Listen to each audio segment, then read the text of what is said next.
अध्यात्म विज्ञान कोई धर्म या संप्रदाय नहीं है, ये स्पिरिचुअल साइंस है जो कुदरत के कानून पर आधारित है।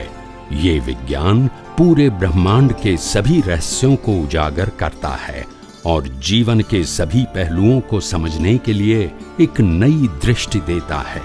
इसी को आर्ट ऑफ विजन कहते हैं, दुनिया को देखने की एक नई दृष्टि, जो अध्यात्म विज्ञानी परम पूज्य स्वामी श्री कमलेशानंद जी के निर्देशन में सनातन सत्य का अनुसंधान कर हमारे जीवन को प्रकाशित करे। जय सच्चिदानंद। I am not doer and I am not owner of the body and I am not sufferer too. That's it. एक वीक के बाद फोन आ गया कि स्वामी जी डिप्रेशन चला गया क्योंकि मैं ऑब्जर्वर हो गया। पहले बॉडी को तो डिप्रेशन था, मगर मेरे को डिप्रेशन होने के नाते क्या हो गया, हैवी हो गया, बिलीफ भी हो गई, फिजिकल भी था और बिलीफ भी थी, तो हैवी हो गया। अभी तो मैं ऑब्जर्वर हो गया, तो जो डिप्रेशन का जो पार्ट था वो क्या हो गया, एग्जॉस्ट हो गया। आप समझे ना? तो साइकोलॉजी नहीं रही, जो हिसाब था वो रहा। ये तो साइकोलॉजी में क्या होता है, प्रकृति का हिसाब तो है, मगर साइकोलॉजी रहती है, मेरे को ऐसा हुआ, मेरे को ऐसा हुआ। फिर डिप्रेशन में ऐसा होता है, भय, अभी क्या होगा, अभी क्या होगा। तो ये भले ऐसा होता है, प्रकृति को तो होगा, ये कर्मों का फल है, मगर हम ऑब्जर्वर हैं तो ये अवस्था खत्म हो रही है। ये आई भी है और जाने के लिए, जब बिगिनिंग है तो एंड भी होगा, वहां तक हमको ऑब्जर्वर रहना है। That's it. तो वो तो अपने आप खत्म होगी, हमने बुलाई नहीं है, उनका भी तो लाइफ है और हमारे लाइफ के अंदर ही उसका लाइफ है कि बाद में तो होगा नहीं, मरने के बाद डिप्रेशन रहेगा तो लाइफ के अंदर ही रहेगा, छोटा सा हिस्सा होगा। अभी 50 साल 17 साल तक कोई डिप्रेशन नहीं रहा और अभी आया तो कोई बात नहीं, एक छोटा सा हिस्सा है लाइफ का, इसमें इतना बड़ा बनाने की क्या जरूरत है। ये भी एक संयोग है, जैसे अच्छे बुरे संयोग आते हैं, ये भी एक संयोग है। तो ऐसे देखो ना आप। हाँ, आपको कुछ स्वामी जी, सनातन धर्म में फाइल नंबर 1 નો સંભાવ્ય નિકાલ, फाइल नंबर 2 નો સંભાવ્ય નિકાલ, ये एक जरा समझाओ ने ये सनातन। फाइल नंबर 1 में फाइल नंबर 2 का जो संभाव्य निकाल है, सबसे पहली बात तो ये है, ये जो शरीर है वही हमारे लिए सब कुछ है। ऐसा फाइल नंबर 1 कहो या प्लेयर कहो या कुदरती रचना कहो, उसके साथ सब फाइलें जुड़ी है। इसमें जो नजदीक की फाइलें होती है वो ज्यादातर उनके पास व्यवहार ज्यादा होता है, कर्म का व्यवहार ज्यादा होता है, और दूर की होती है उनके साथ व्यवहार कम होता है। तो हमको ये देखना है कि ये शरीर जो है, पर शरीर के साथ जुड़ा हुआ जो मन वचन काया है, वो मन वचन काया के माध्यम से कौन से हिसाब खत्म हो रहे हैं। शुरू नहीं कहो, क्या पता है, खत्म हो रहे हैं। हम गलती क्या करते हैं, हिसाब को आया मानते हैं, और ज्ञानी क्या कहते हैं, हिसाब जा रहा है आया मानते हुए तो भ्रांति है। जब आयुष्य खत्म होता है तो हिसाब खत्म होता है, क्या आता है, खत्म होता है। तो आपकी पहले दृष्टि या सोच बदलो। संजोग जा रहा है, अभी मेरे को बुखार आया तो क्या समझना है, अभी बुखार खत्म हो रहा है। अभी मेरे को फ्रैक्चर हुआ, फिर एक वीक के बाद कोई व्यक्ति हमको मिलने के लिए आएंगी, खबर अंतर पूछने के लिए कि आपको क्या हुआ, तो कहना एक वीक का फ्रैक्चर का सफरिंग खत्म हो गया। ये क्या कहेंगे, एक वीक से फ्रैक्चर हुआ है, भाई इतना क्यों लोड लेते हो, लोड खत्म हो गया तुम्हारा। उल्टी दृष्टि है, दृष्टि उल्टी है, फिर क्या करेंगे। तो फिर और मानसिक तनाव क्या हो जाता है, ज्यादा बढ़ जाता है।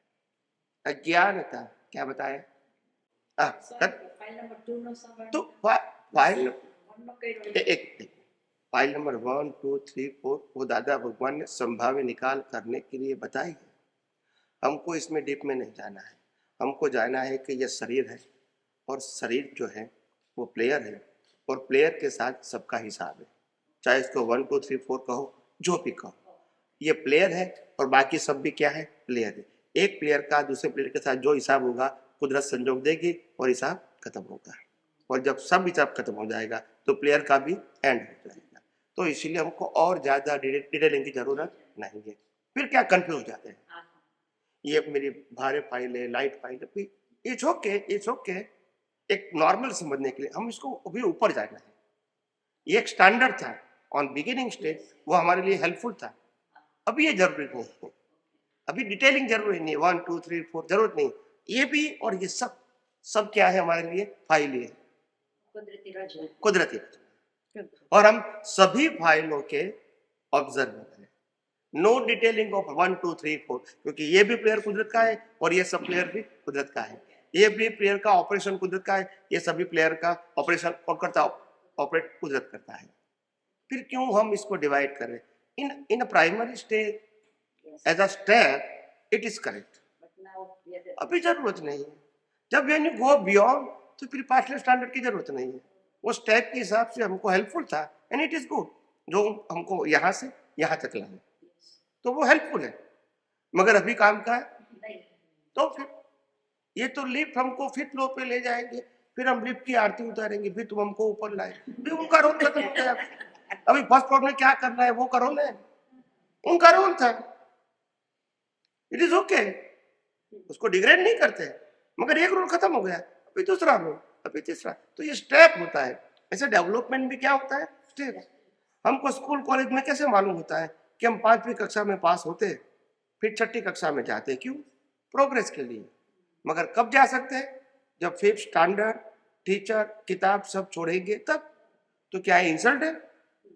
यही प्रगति का मार्ग है। इसमें छोड़ने की बात क्या है? जब पास हो गए मतलब now you have no require, उसको तो पास कहेंगे ना। पास का मतलब क्या है, आप पसार हो गए। जैसे टुडे, आज कौन सी तारीख, 31st है ना? आज 31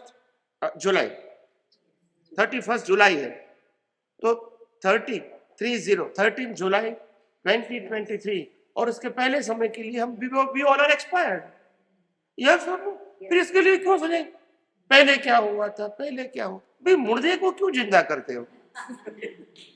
जो मर चुके हैं और दोबारा कभी आने वाला वह। स्वामी जी बताने ये कोई इम्पोर्टेंट नहीं है। कहने का वो बाल धर्म है, लोअर स्टैंडर्ड में इट इज ओके, यस, બધા પ્લેયર્સ છે અને બધા કુદરતી રચના છે। That's it. जब ये पूरा डिजाइन ही कुदरत की है, तो मशीन ही कुदरत का है और एप्रोचमेंट भी कुदरत का है, and it's a science, it is not view point. तो फिर इसके डीप नीचे जाने की क्या जरूरत? ऊपर जाने की बात करो। पहले नहीं समझ में आता था तब बराबर था, अभी समझ में आने के बाद ये जरूर नीचे की बात जरूरी नहीं है, गलत भी नहीं है, जरूरी भी नहीं है। अगर मैं हेल्दी इंसान हूं, फिजिकली मेंटली स्पीच वाइज मेरे को कोई डिसीज नहीं है, और मैं मेडिकल स्टोर के पास से पास होऊंगा, तो मेरे लिए एक भी दवा काम की नहीं है, और गलत भी तो मैं काम की नहीं बोलूंगा तो क्या नुकसान है मेरा? मैं इंसल्ट करता हूँ कि मैं बीमार नहीं हूं तो नहीं काम की है।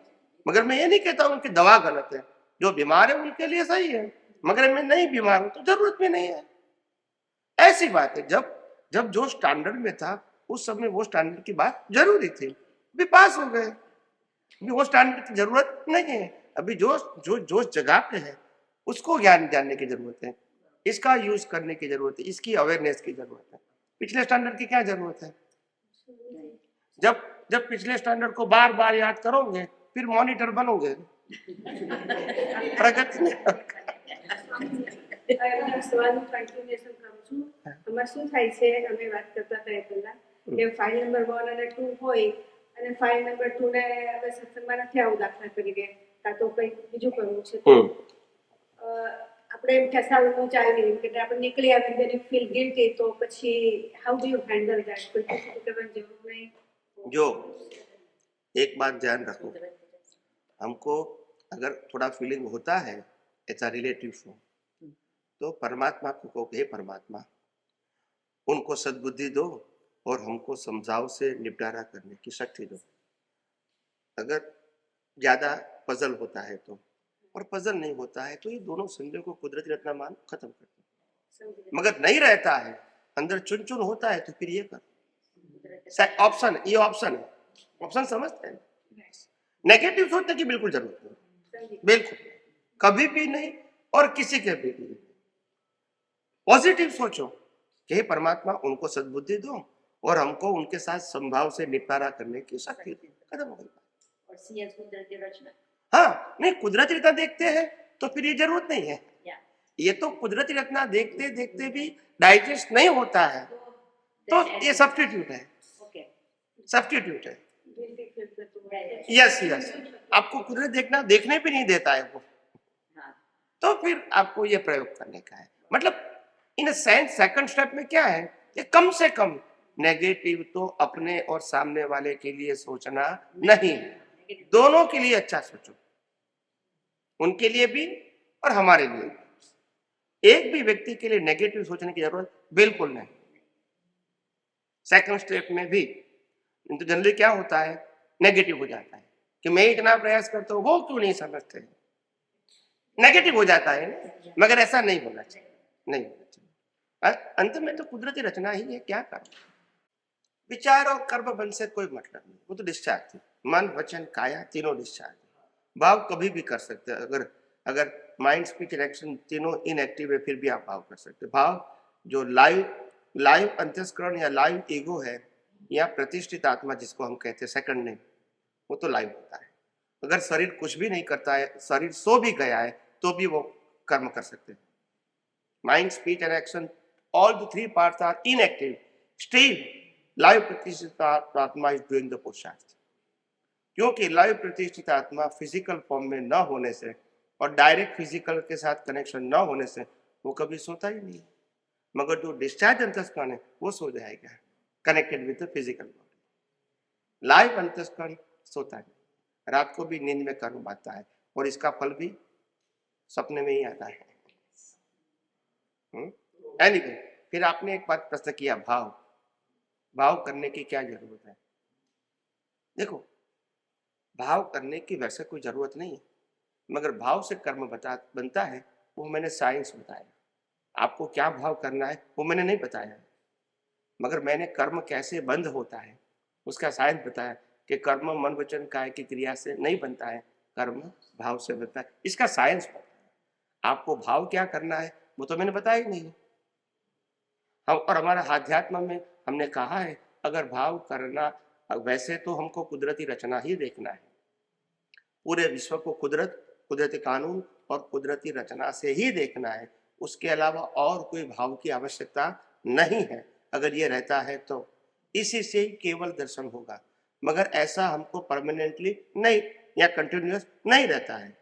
तो सेकंड स्टेप होता है कि हम ये भाव करें कि हे अंतर्यामी परमात्मा, मेरे को मोक्ष मार्ग के लिए लायक और सहायक संयोग प्राप्त हो। इससे अलावा कोई भाव करने की आवश्यकता नहीं है। फिर भी जैसे जैसे जो व्यक्ति की जरूरत है तो और भी भाव ऐड कर सकते हैं, वो अपनी मर्जी है, नॉट रिक्वायर्ड। मगर उनकी रिक्वायरमेंट है तो वो तो इंडिविजुअल हो गया। इंडिविजुअल में हम क्या कर सकते हैं, कोई कहता है मेरे को शादी नहीं करना है नेक्स्ट बर्थ में, कोई कहता है मेरे को ब्रह्मचर्य का पालन करना है, कोई कहता है मेरे को साधु बनना है, जो करना है वो करे, वो एडिशनल है, क्या है, रिक्वायरमेंट नहीं है।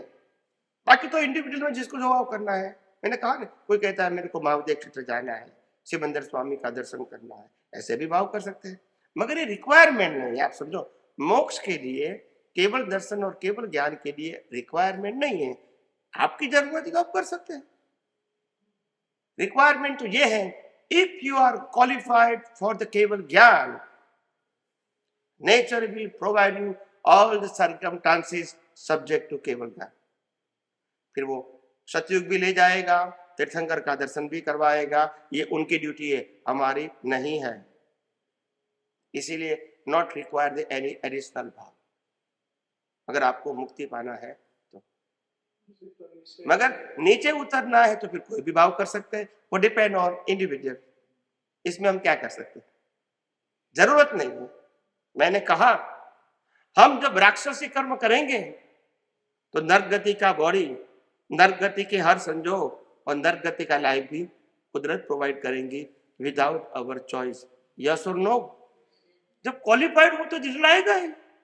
तो क्वालिफिकेशन में इंपॉर्टेंट दो, डिमांड मत करो कि मेरे को क्या चाहिए। When you are qualified for keval gyan, बाकी संयोग तो कुदरत का काम है, हमारा काम थोड़ी है।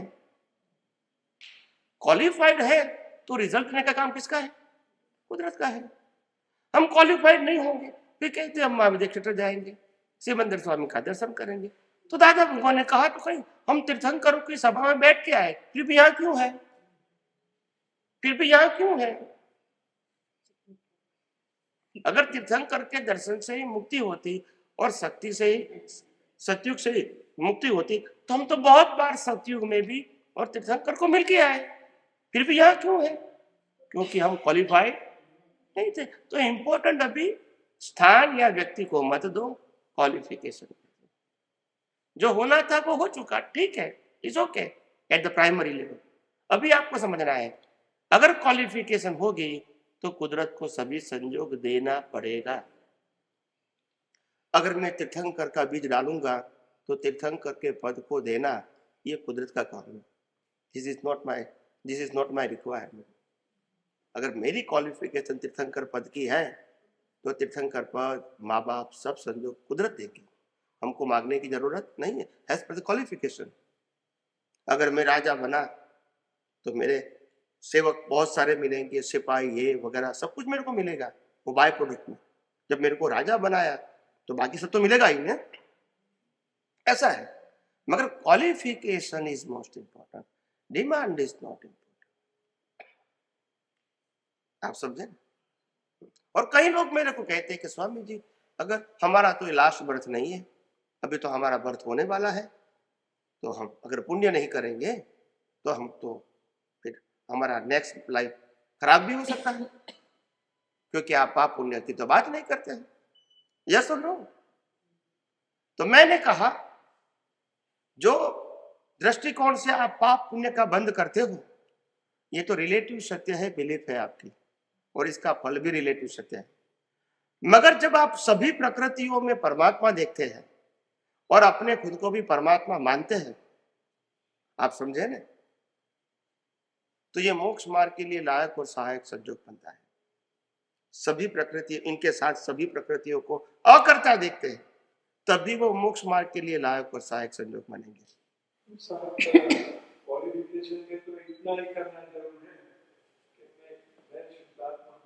बाकी सब कुदरती रचना, दैट्स इनफ। ये तो मैं आपको डिटेल में बता रहा हूं कि इससे क्या बेनिफिट होगा। शुद्धात्मा पद में रहकर सभी प्रकृतियों में शुद्धात्मा देखना और प्रकृति सभी खुद की और सभी प्रकृतियों को कुदरती रचना देखना, ये इसके बड़ा जो इसका जो रिजल्ट आएगा ना, मुक्ति तो मिलेगी ही, मगर संसार बाय प्रोडक्ट में गुड क्वालिटी का मिलेगा। ये एग्जाम्पल तीर्थंकरों का है। तीर्थंकर कभी राजघराने में ही पैदा होते हैं, भिखारी के घर में पैदा नहीं होते हैं, मगर उसने राजपाट मांगा नहीं, बिकॉज ऑफ क्वालिफिकेशन उसको मिला। और जब छोड़ने का वक्त आता है तब कभी पीछे मुड़ के देखते हैं, क्योंकि मांगा ही नहीं है। ये तो हिसाब था, खत्म हो गया। ये मेरा महल था, मैंने छोड़ दिया, ये सब्जेक्ट ही नहीं है उनका, क्योंकि मांगा ही नहीं थे। तो बाय प्रोडक्ट में मिला है। जिसने मेन प्रोडक्ट में मांगा है, पुण्य से मांगा है कि मेरे को वैभव चाहिए, बंगला, मोटर, गाड़ी, महल चाहिए, जिसने मांगा है तो इसको तो मोह होगा, और आएगा तो आनंद भी आएगा और जाएगा तो दुख भी